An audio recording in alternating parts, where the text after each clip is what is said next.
Read my lips. No new taxes. I thought the tax compromise, going along with one Democratic tax increase, would help the economy. And I made a mistake. Which direction would John Kerry lead? Kerry voted for the Iraq War, opposed it, supported it, and now opposes it again. He bragged about voting for the $87 billion to support our troops before he voted against it. That is fantastic, right? In the past, flip-flops have been fatal to candidates. And now we got Kamala Harris flipping on multiple issues, too many to mention, to be more like her opponent. There's no question I'm in favor of banning fracking. There's no question that we've got to critically re-examine ICE and its role and the way that it is being administered. You support the Medicare for All bill, I think initially co-sponsored by Senator Bernie Sanders. You're also a co-sponsor on it. I believe it will totally eliminate private insurance. Let's eliminate all of that. Let's move on. Do you believe in the mandatory buyback of quote-unquote assault weapons? Great question. I do believe that we need to do buybacks. Joining me now to break it all down, flip-flops and all, Fox News contributor, Washington Post columnist Marc Thiessen, and we also have pollster Mark Penn, might be the best in the business. Marc Thiessen certainly thinks so. Mark Penn, I am all for flip-flops. I know people change and people evolve, but according to their staff, not even according to her, she has changed on almost everything on all those clips I just rolled in. Will that work? Well, she would say there's no question that she's going to answer right now. I do think she's avoiding interviews. She was thrust into this presidential race, and she's right now formulating whatever she thinks her political positions are going to be for this race. Is it going to work? It's going to work as long as she can float above things and not answer any questions and kind of renew the Biden strategy.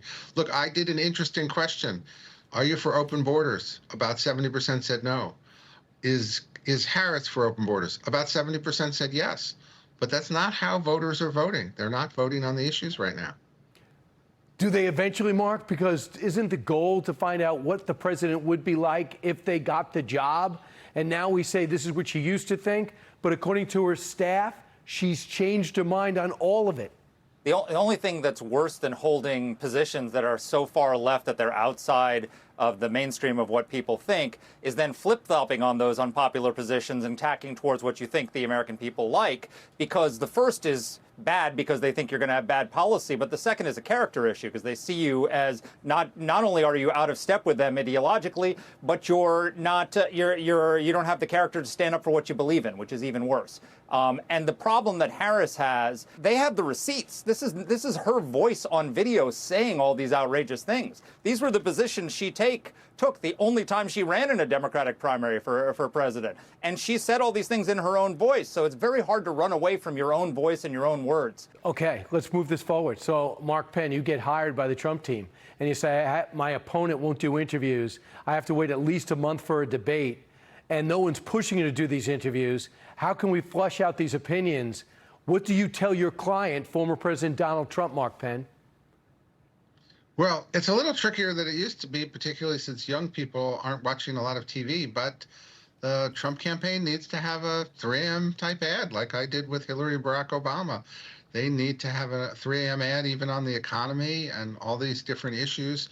And they need to be rather effective about it and single-minded about trying to flesh out what her positions are, because you can't run against a candidate whose positions are unknown. It's impossible, and that's why she's gaining support.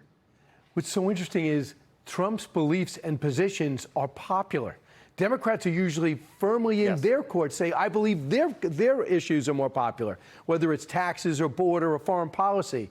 In this case, everyone knows that Trump's position are more popular, but it's Kamala Harris and the Democrats who says, I'd like to take them with me if you don't mind. So I want you to hear this clip, knowing that she now wants to be tough on the border. She now is embracing that what she was a border czar and did well on it. Listen to this.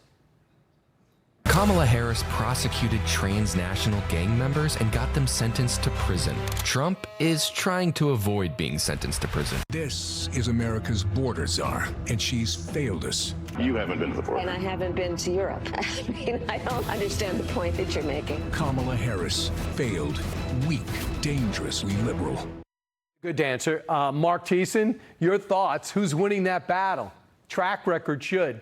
That's a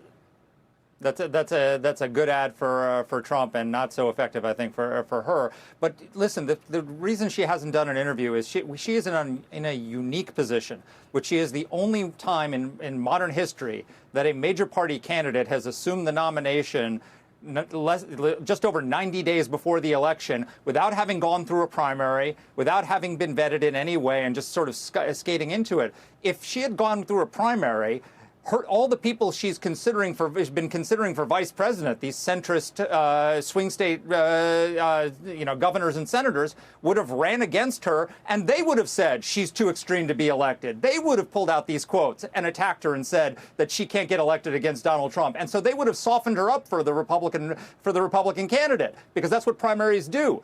And now she would have had to defend those things because her base is left. So she would have been softened up going in. Right now, she gets a clean slate, and they've got 90 days. Right. Well, it's going to be interesting. I just think the press has to, besides Fox, really demand that she sit down for an interview. Lastly, just real quick on VP hopefuls and speculation. Marc, have you polled this? What would be her best choice to make her the most formidable? Well, when you poll it, you don't get a lot because most of the other potential nominees are not well known across the country or even among Democrats. I think if she picks Shapiro, it's a major statement that she is in fact trying to move to the center. And if she overrules the left and picks Shapiro, I think that'd be a good move for her. More so than the others. I think it's a critical swing state in Pennsylvania, and I think he has taken some very centrist positions on like school choice and some of the other issues. If she picks someone else, we'll see who really runs the choice. Is it the left, or does she move to the center? Wow, I love a cliffhanger to end the segment. Marc, I'm not going to give you a chance to match it because I don't think you can. I'm going to leave it with Marc Penn's voice. Marc Thiessen, Marc Penn, have a great weekend. I'm happy to leave it to Marc. All right, thank you very much, guys. Appreciate it, and thanks for the no tie. I like the symbiosis there. Hi, everyone. I'm Brian Kilmeade. I want you to do me a favor. I want you to click to subscribe to the Fox News YouTube page. This is the only way that I know for sure that you're not going to miss any great commentary, any great news bites, any great interviews coming your way on Fox. You can get it all here on YouTube. So subscribe right now.